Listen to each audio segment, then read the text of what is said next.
All right, let's dive into something pretty mind-bending today. We're taking a deep dive into Liu Cixin's three-body problem trilogy. It's not your typical alien invasion story, that's for sure. No, not at all. Cixin really takes us on this journey, It spans centuries and grapples with these huge questions about, like, humanity's place in the cosmos. Exactly. We're going to be talking about first contact, obviously, Hmm. and the moral dilemmas that come with, well, survival. And then there's that whole dark forest theory, which is, Yeah, that one's chillin'. it's going to change how you look at the night sky. It really will. So for our source material, we're pulling from all three books: The Three-Body Problem, The Dark Forest, and Death's End. I mean, we're talking about a civilization that's facing an existential crisis way more extreme than our own. Oh, absolutely. It all starts during the Cultural Revolution in China. We meet Yi Wenji, who's this astrophysicist, really disillusioned by all the chaos and brutality she's seen. Right, makes sense. She's working on the secret project, involves a powerful antenna, and she makes a decision, a fateful decision. She decides to send a message into space. Bold move. Very bold. And she gets a response. Yeah. But it's not the friendly aliens we see in the movies. Nope. It's from the Trisolarans. And they come from a world with three suns.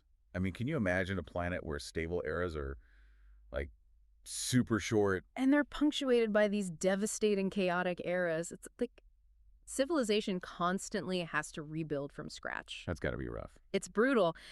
These chaotic eras really define the Trisolarans, They're constantly on the brink of extinction. So their tech, their culture, it's all about survival. Makes sense. So when Yuwenji's message shows up, they see it as a way out. A lifeline.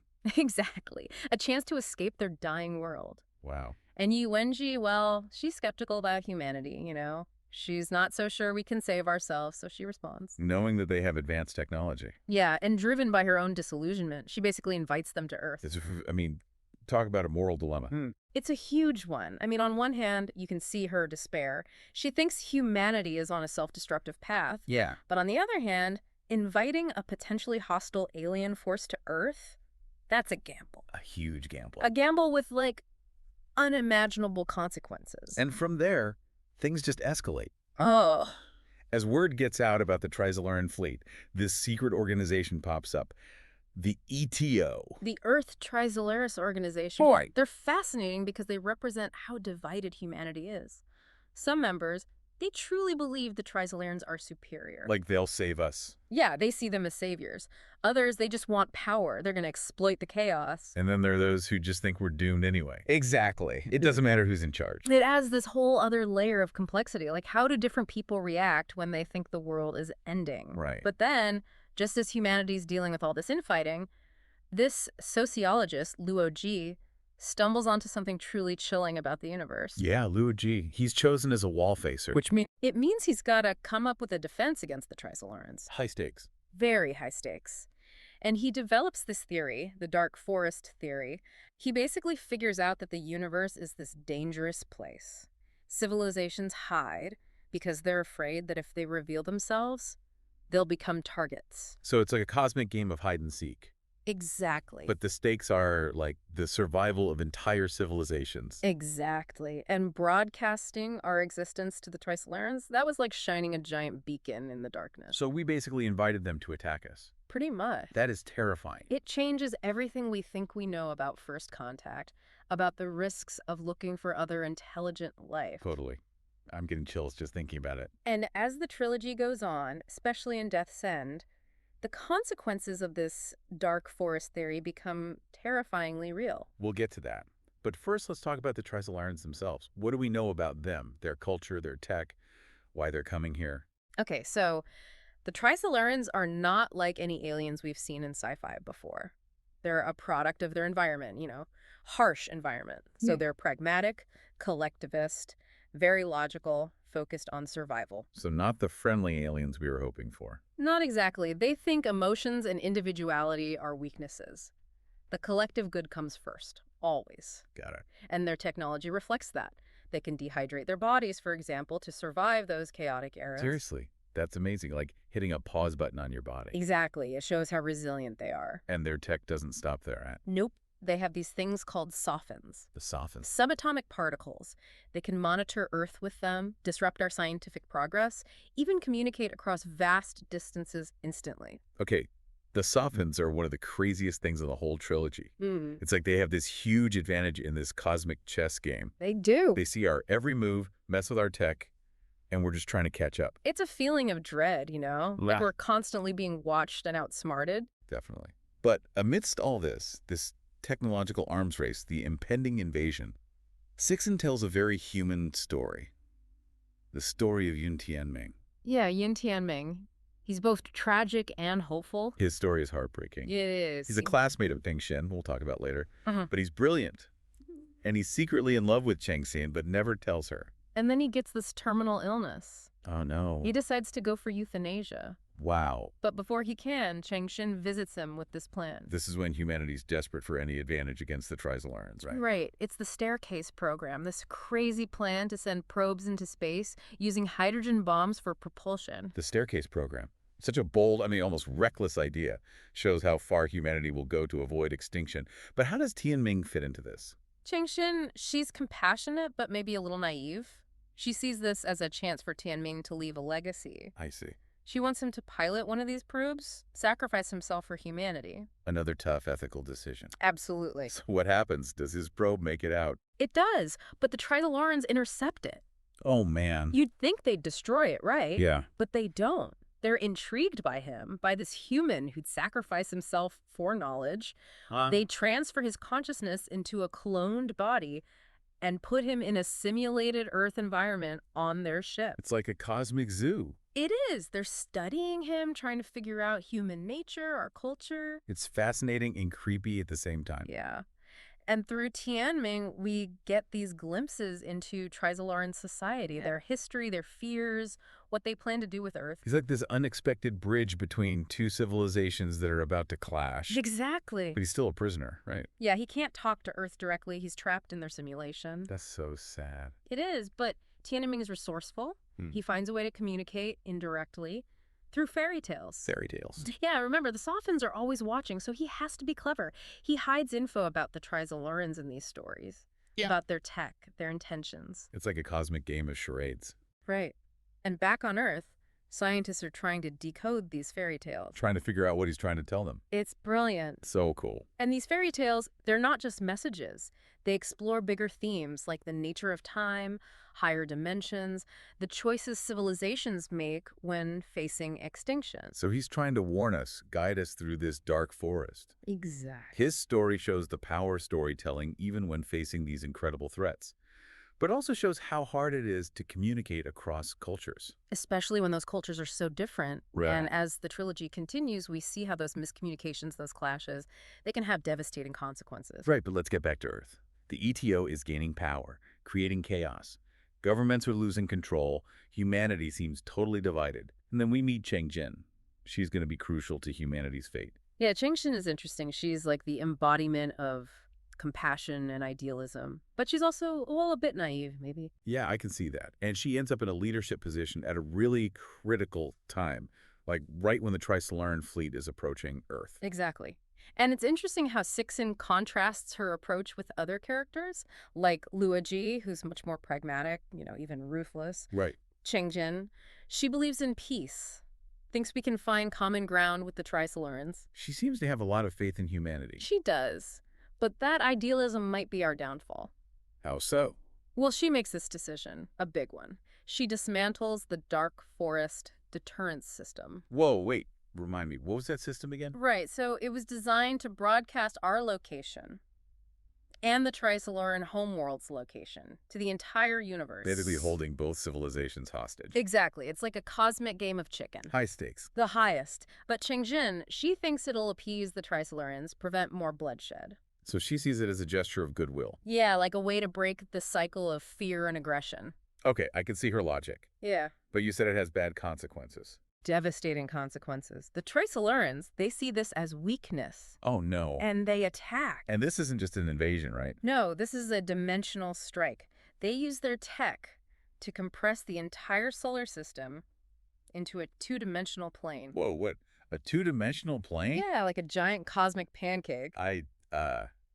I don't even know what that would look like. It's beyond our comprehension, really. It's a moment that shows us how vast and indifferent the universe is. We think we're so important, but we're just a tiny speck of And dust. the universe can just wipe us out like that. Exactly. So what happens next? To the people who escape, I mean, does the story just end with the solar system being, like, flattened? No, a few survivors make it out, including Cheng Jin. They escape on a lightspeed ship. They can travel at the speed of light. Yeah, it's pretty amazing tech. Wow. And they end up in these strange, mind-bending realms, four-dimensional fragments of a higher dimensional universe. 4 dimensions. Okay, now we're getting really complex. It is. Imagine perceiving time non-linearly, seeing inside objects, manipulating matter in ways we can't even imagine. That's a lot to wrap my head around. It is. It's like gaining a whole new perspective on reality. But also realizing how little we actually understand. Exactly. So they're exploring these 4 dimensional spaces. They encounter remnants of ancient civilizations, advanced tech, cosmic wonders, but these spaces are unstable. They can collapse. So it's like a cosmic minefield. It is. One wrong move could send them back to 3 dimensions, or worse. And then there's the whole universe being compressed thing. Right, the dimensional strike on the solar system, that was just a preview. The Trisolarans believe the whole universe is shrinking, being reduced to lower dimensions. Like a cosmic deflation. Yeah, and they're trying to escape it. Wow. So we're not just talking about planets and stars being destroyed, but entire dimensions. Exactly. It's a whole other level of existential threat. It is. It makes you question everything. Definitely. So how does it all end? What happens to Cheng Xin, to humanity, to the universe? It's not a simple ending. Cheng Xin and another survivor, Guan Yifan, they eventually find their way back to Earth. Millions of years in the future. Millions of years. Yeah. So they've been traveling through time, too. In a way, but Earth is different. It's recovered from the dimensional strike, but they've given up on space travel. They're just focused on surviving on their little corner of the universe. Exactly. So humanity survives, but at a cost. Yeah, the cost of their cosmic ambitions. And what about Cheng Xin? After everything she's seen, what happens to her? She finds peace, I think, a sense of closure. She reunites with Yun Tianming. He's still alive. His consciousness was preserved, Wow. and they're finally able to express their love for each other. But it's bittersweet. Yeah, because of everything they've lost. Exactly. It's a poignant ending to an incredible story. The three-body problem trilogy takes us on such a wild ride. Awe, wonder, terror, despair, and then a little bit of hope. And it leaves us with so many questions. It really makes you think about our place in the universe and the choices we make when faced with these huge threats. It forces us to confront the vastness of the cosmos, but also the resilience of humanity. It's a must-read for anyone who's ever looked up at the stars and wondered what's out there. Absolutely. And as we wrap up this deep dive, I'll leave you with this thought. If the universe really is a dark forest, what should humanity do next? Hide, shadow our existence, or find another way through this cosmic wilderness? Something to think about. Yeah, Cheng Xin, she's presented as this compassionate, idealistic person, but also there's a definite naivete there. Yeah, I could see that. And she's thrown into this leadership role at the worst possible time, just as the Trisolaran fleet is getting close to Earth. Talk about pressure. Right. And Cixin does this great job contrasting her approach with others. Like, think of Liu Cixin. He's way more pragmatic, even ruthless. Correct. Cheng Xin, she really believes in peaceful coexistence, that we can find some kind of common ground with the Trisolarans. She seems to have a lot of faith in, well, both humanity and the Trisolarans. She does. But her idealism could be our downfall. Oh, how so? Well, she makes the decision, a huge decision. She dismantles the dark forest deterrence system. Oh, right. The one that broadcasts both of our locations to the whole universe. Exactly. It was meant to keep everyone in check, a sort of balance of terror. So kind of like if we go down, you go down too. Right. And Cheng Xin just gets rid of it. She thinks it'll appease the Trisolarans, thinks it'll stop any more fighting. So she sees it as a sign of peace. Yeah, a way to break free from all the fear and aggression. I get her reasoning, but... But it backfires big time. The Trisolarans see it as weakness, a chance to strike. And they don't hold back. Not at all. We're not talking a regular invasion here. No, this is the dimensional attack, right? It is. They use their technology to, well, it's hard to even explain. They compress the entire solar system into a two-dimensional plane. Like a cosmic pancake, you said before. Exactly. It's just, I can't even fathom what that would be like. It's beyond our comprehension, really. This moment really drives home how vast and indifferent the universe is.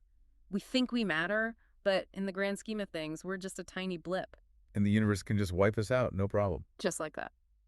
So what happens to those who escaped? I mean, the story can't just end with the solar system being squashed flat, right?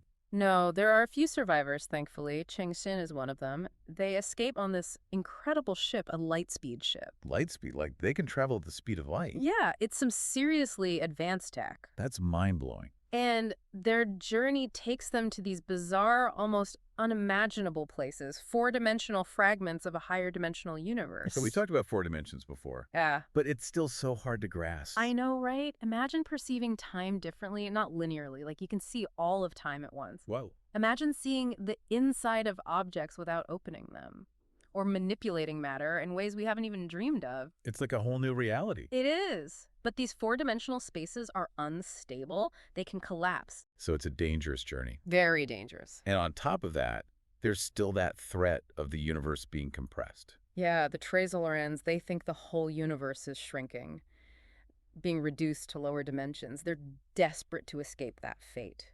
Wow. So the destruction of our solar system, that was just a small taste. In a way, yeah, It makes you think about how fragile everything is. absolutely. So how does it all end? Yeah. What happens to Chang'an, to humanity, to the universe itself? Well, it's not a simple ending, that's for sure. Chang'an and another survivor, Guan Yifan, they make it back to Earth. But it's millions of years in the future. Millions of years. So they've been traveling through time. In a way, yes. And what about Earth? It's recovered from the dimensional strike, but things are different.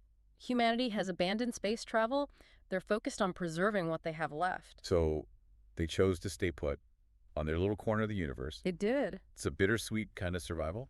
They're alive, but they've given up their cosmic ambitions. What about Chang'an? After everything she's been through, where does she end up? She finds a kind of peace, I think. She's reunited with Yun Tianming. Wait, he's still alive? Yeah. After all this time? His consciousness was preserved by the Trilogy. I And they finally get to be together to express their love for each other. But it's tinged with sadness, you know? because of all that's been lost. Exactly. It's a powerful ending to a truly epic journey. This trilogy really takes you on a roller coaster of emotions. Awe, wonder, terror, and ultimately a glimmer of hope. It really makes you think about our place in the universe, about the choices we make when faced with these huge existential threats. It's been an incredible deep dive. Liu Cixin's Three-Body Problem trilogy is a must-read for anyone who's ever looked up at the stars and wondered what else is out there. Couldn't agree more. And for all our listeners out there, keep looking up at those stars and keep pondering those big questions. Until next time.